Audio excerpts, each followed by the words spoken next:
Hello mga Krils, again, meron na naman po akong isang gagamutin na pusa. Ito po medyo malala talaga yung mata, mapansin nyo. So, muli, ganun ang gagawin natin. Dadampian natin ng medyo mainit-init na tinubog sa tubig yung bulak. Idadamp natin sa mata niya. Then after, lalagyan na natin ulit ng antibiotic. Sana kayanin ninyo. Mamiming, dito. Dito.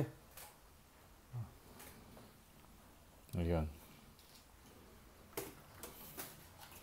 Tapos, lagyan natin siya ng antibiotic ointment again. Para, ano po, Ray!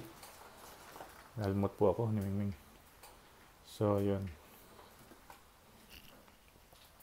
Sana gumaling yung mata ni Mingming. Ito kasi yung pinakamalalang kuting na may sakit sa mata.